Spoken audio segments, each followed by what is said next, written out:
नमस्कार, स्वागत है आपका JJN न्यूज़ की एक और ख़ास ग्राउंड रिपोर्ट में और आपके साथ मैं हूं गणेश।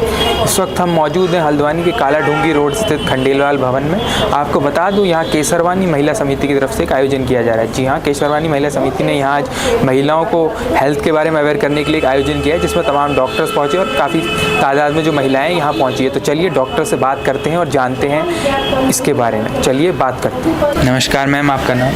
मेरा नाम डॉक्टर अंकिता गुप्ता। मैम, आपकी किस चीज़ में एक्सपर्टीज़ है और जो आयोजन किया जा रहा है यहाँ केसरवानी महिला समिति की तरफ से, इसके बारे में आप क्या कहेंगे? मैं BMS MS हूँ। मेरा MS पुणे महाराष्ट्र से हुआ है। मेरा यहाँ पे क्लिनिक है मुखानी में, श्री विश्व प्रांगण आयुर्वेदिक हॉस्पिटल के नाम से एंड पंचकर्म सेंटर। आज यहाँ पे मुझे आमंत्रित किया गया है वुमेंस डे के सानिध्य में, जिसमें मैं महिलाओं के स्वास्थ्य संबंधी जितनी भी परेशानियाँ होती हैं, साथ में female related cancer like cervical cancer, breast cancer, इस तरीके से जो बीमारियाँ हैं जो आजकल हो रही हैं, इनसे प्रिवेंशन कैसे किया जाए आयुर्वेद के माध्यम से, इसके विषय में अपने विचार व्यक्त करूँगी।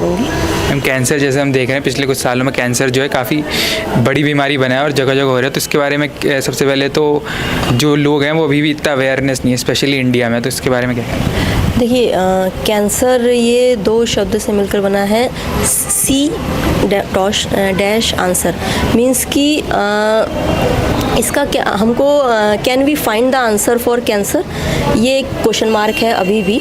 और कैंसर मेनली ज़्यादातर पहले तो ऐसा होता था कि कैंसर ये विदेशों की बीमारी है, इंडिया में इतना नहीं होता है, लेकिन आज के समय में इंडिया में इसके केसेस ज़्यादा मिल रहे हैं। तो इसका जो मेन रीज़न है ये हमारे खाने पीने पे डिपेंड है, क्योंकि ज़रूरी नहीं है कि आप टबैको खाते हैं तो ही आपको कैंसर होता है। बहुत सारे ऐसे लोग हैं जो सादा खाना खाते हैं, ड्रिंक नहीं करते हैं, स्मोकिंग नहीं करते हैं, फिर भी उनको कैंसर होता है। तो हमारा जो खाना है आजकल, जो धान जो अन्न जो हम लोग खा रहे हैं वो हाइब्रिड हो रहा है और उसमें फर्टिलाइज़र्स का इस्तेमाल हो रहा है। तो मेरा जो आज का लेक्चर है वो ऑर्गेनिक फूड के ऊपर रहेगा कि अगर हम ऑर्गेनिक डाइट अपनाएंगे और अपना रूटीन ठीक करेंगे तो कैंसर जैसी बीमारियों से हम बच सकते हैं। आयुर्वेदा जैसे आपने ऑर्गेनिक फूड का भी जिक्र किया, तो ये चीज़ें कितनी इंपॉर्टेंट है कि कैंसर से लड़ने के लिए? देखिए, बहुत ज़्यादा इंपॉर्टेंट है। कैंसर क्या है? आयुर्वेद के अनुसार ये विष है, पॉइजन है, जो धीरे धीरे कैंसर होता क्या है, कैंसर एक गांठ है जो हमारे शरीर में अननेचुरली एबनॉर्मली जिसकी ग्रोथ होती है और बॉडी की ग्रोथ कम होती जाती है। बॉडी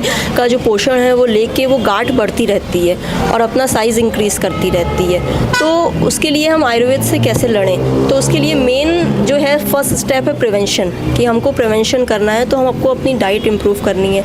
लाइक हम मेडिकल इंश्योरेंस करते हैं तो हम बहुत ही सिंसियरली हर साल उसमें पैसा भरते हैं कि हमें बीमारी हो गई तो हमें वहाँ से पैसा मिल जाएगा, लेकिन क्या हम उससे पहले अपने खाने पे अगर खर्चा करेंगे तो हमको बीमारी होगी ही नहीं। हम सोचते हैं ऑर्गेनिक फूड तो बहुत महंगा आएगा, डबल रेट का होगा, लेकिन अगर हम उस पर पैसा खर्च करेंगे और अपनी डाइट बैलेंस करेंगे, जो डाइट हमारी ब्लड को ख़राब करती है वो डायरेक्ट कैंसर कॉज करती है। तो ऐसी डाइट जो ब्लड को ख़राब ना करे, जैसे कि ऑर्गेनिक फूड हो गया या नॉन हाइब्रिड डाइट हो गई, या फीमेल्स के बात करें तो फीमेल्स की जो मेंस्ट्रुअल साइकिल होती है उसके उस 5 डेज़ में कुछ एक स्पेशल रेजिमेन होता है जिसके बारे में मैं बात करूंगी। उसको अगर फीमेल्स फॉलो करती हैं, मेंसेस के टाइम पे रेस्ट लेती हैं या बाहर का खाना नहीं खाती हैं, इस तरीके की डाइट फॉलो करती हैं, प्लस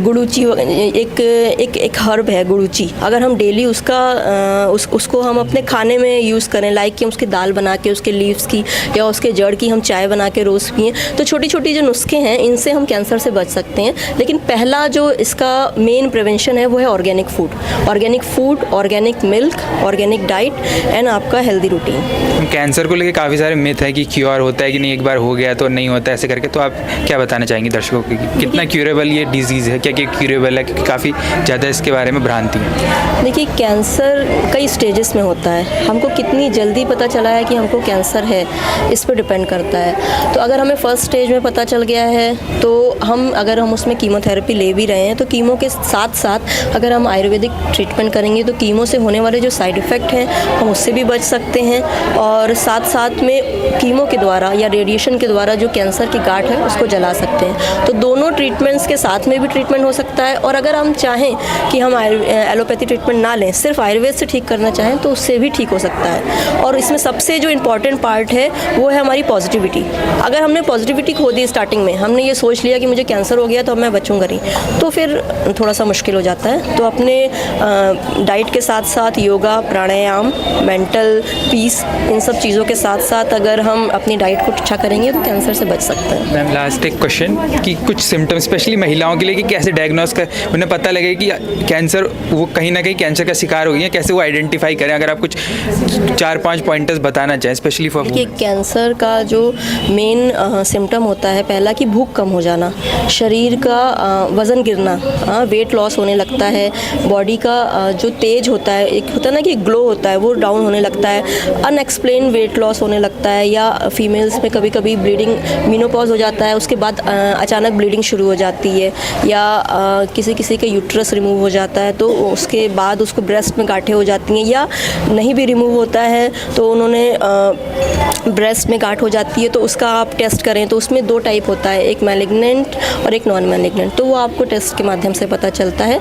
मेन सिम्टम है भूख ना लगना, वेट लॉस होना, लेकिन ऐसा नहीं है कि सिर्फ ये 2 सिम्टम कैंसर में ही होते हैं, ऐसा विटामिन B12 डेफिशिएंसी या थायराइड में भी होता है। तो ऐसा नहीं है कि आपको ये सोच लेना है कि ये है तो मुझे कैंसर हो सकता है, नहीं, आप अपने डॉक्टर के पास जाइए, अपनी जांच कराइए। अगर बहुत लंबे समय तक ये प्रॉब्लम आपको है तो इसको आप रूल आउट करिए, इसको लाइटली मत लीजिए।